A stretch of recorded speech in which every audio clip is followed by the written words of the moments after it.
Having discussed China's century of humiliation and America's century of triumph, we will turn now to US-China relations post-World War II. There have been three key phases in this period. Phase 1, from 1949 to 1971, marked by hostility and conflict. Phase 2, from 1971 to the end of the Cold War around 1989, marked by a remarkable degree of cooperation and collaboration. And Phase 3, from 1990 to the election of President Donald Trump in 2016, marked by an ambivalent relationship with both cooperative and competitive dimensions at play in the bilateral relationship. In this episode, we will discuss Phase 1. This phase was full of dramatic encounters between the US and China, including the first and only direct combat between American and Chinese soldiers in the Korean War from 1950 to 1953, and the Chinese bombing of offshore islands of Taiwan, which was then under protection of America. The Korean War broke out on 25th June 1950 because Premier Kim Il-sung of North Korea crossed the ceasefire line between North and South Korea on the 38th parallel and invaded South Korea. There were significant swings in the military fortunes of both sides during the Korean War. Initially, Kim Il-sung was successful. He pushed South Korean forces all the way down to Busan. This led to a forceful American military intervention led by General MacArthur, an American war hero. In a brilliant military maneuver, he attempted and succeeded in a dangerous military landing of Incheon on 15 September 1950. This cut off North Korean forces in South Korea from their bases in North Korea. After this brilliant military success, American military objectives changed significantly. Instead of the original goal of just pushing back North Korean forces to the 38th parallel, the US believed that it could liberate North Korea and push American military forces all the way up to the border with China. Since the direct presence of American soldiers on the Chinese border would clearly be seen as a military threat by China, China issued several warnings that it would send in Chinese soldiers to defend North Korea if American troops crossed the 38th parallel. On October 7, 1950, the American troops crossed the parallel. On October 10, China announced that it would join the conflict if American forces continued going up north. MacArthur advanced into North Korea on two widely separated routes with its middle wide open. The Chinese military poured thousands of volunteers into the gap and pushed back American soldiers. In 2 weeks, the Chinese cleared much of North Korea and isolated MacArthur's units into 3 bridgeheads. General MacArthur wanted to respond to these military reversals by declaring war against China.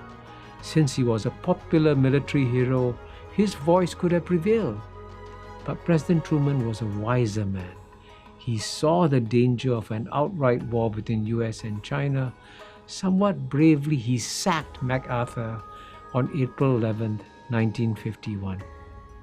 In the end, a ceasefire was agreed on the North Korean peninsula on July 27, 1953.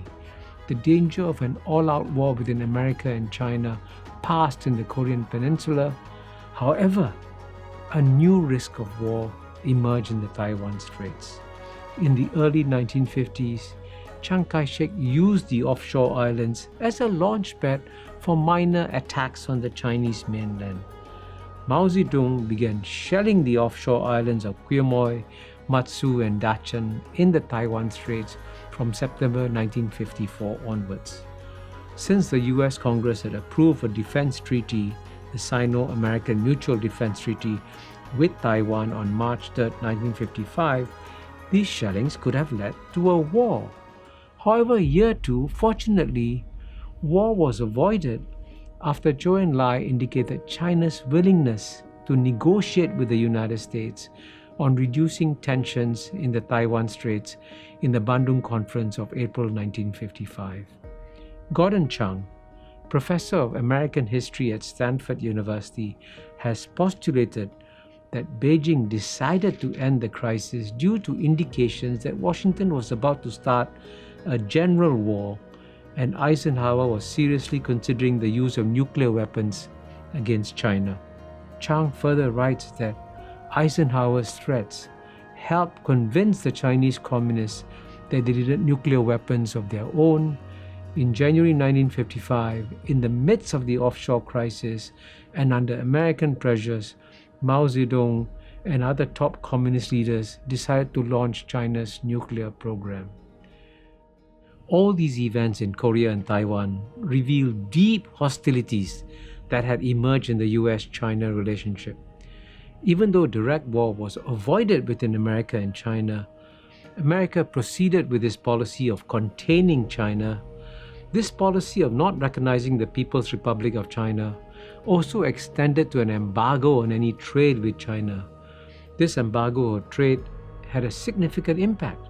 It minimized contact between America and China. Some voices did speak out for a less rigid American policy towards China.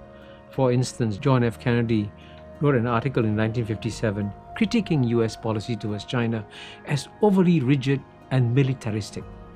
During the initial Kennedy presidency, the US attempted to provide humanitarian aid to China through food supplies.